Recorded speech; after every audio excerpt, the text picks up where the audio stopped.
Satrio waktu itu mengatakan, tentu dengan logika sederhana, kalau dulu Pak Jokowi lawan Pak Prabowo, dan sekarang katakan dia bergabung, maka surveinya seharusnya 100%. Ganjar, kalau Jokowi dukung, hasil survei Prabowo harusnya 100%. Dan kemudian ini yang menjadi tanda tanya, ini karena apa? Dari penjelasan Kompas, mereka menjelaskan bahwa ini terjadi perpindahan suara katanya. Dari para pemilih Pak Jokowi yang sebelumnya cenderung memilih Ganjar, itu sekarang jadi berbalik mendukung Prabowo Subianto.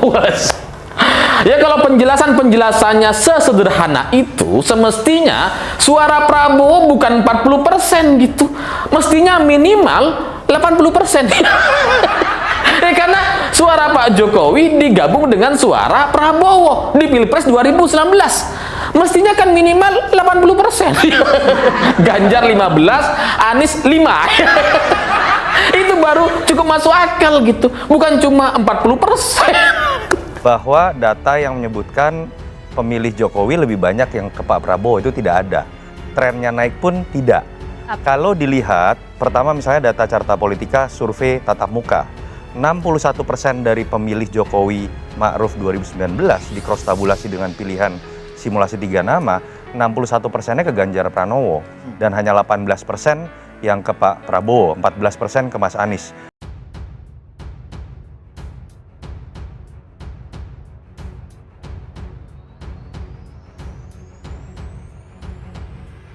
Calon Presiden nomor urut 3 Ganjar Pranowo mengatakan bahwa jika Presiden Joko Widodo atau Jokowi mendukung Capres nomor urut 2 Prabowo Subianto, maka seharusnya hasil survei Prabowo mencatatkan perolehan 100%.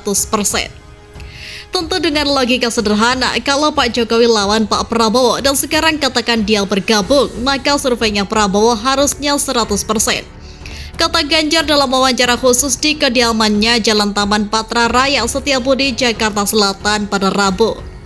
Walaupun demikian, ia mengaku bahwa perbedaan pilihan sejumlah basis pemilih Jokowi di pemilu 2019 turut mempengaruhi elektabilitas dirinya. Iya, ada pengaruh, tapi kan suaranya tidak 100% berpindah, kata pasangan Cawapres Mahfud MD tersebut. Oleh sebab itu, ia mengatakan bahwa debat menjadi momen yang ditunggu publik sekaligus dapat mempengaruhi elektabilitas tiap pasangan Capres-Cawapres, termasuk Ganjar Mahfud. Misalnya saja debat pertama yang dipertemukan antar Capres diselenggarakan Komisi Pemilihan Umum atau KPU RI pada Selasa 12 Desember malam. Jadi kalau kemudian ada survei terus kemudian ada kejadian-kejadian dan itu bisa menaik dan turunkan, maka momen yang ditunggu oleh publik adalah debat. Dan debat tadi malam itu akan membuka dan merubah cara pikir semua orang karena dia sedang menonton, oh kandidatnya seperti ini, ujarnya.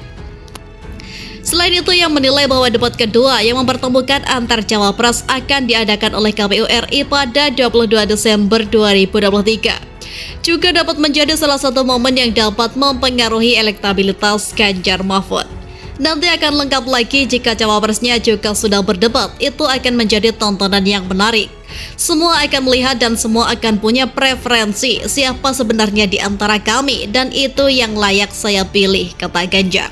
KPU RI menyelenggarakan debat pertama Capres-Cawapres di Pilpres 2024 di Jakarta pada Selasa dengan tema pemerintahan, hukum, hak asasi manusia atau HAM, pemberantasan korupsi, penguatan demokrasi, peningkatan layanan publik, dan kerukunan warga.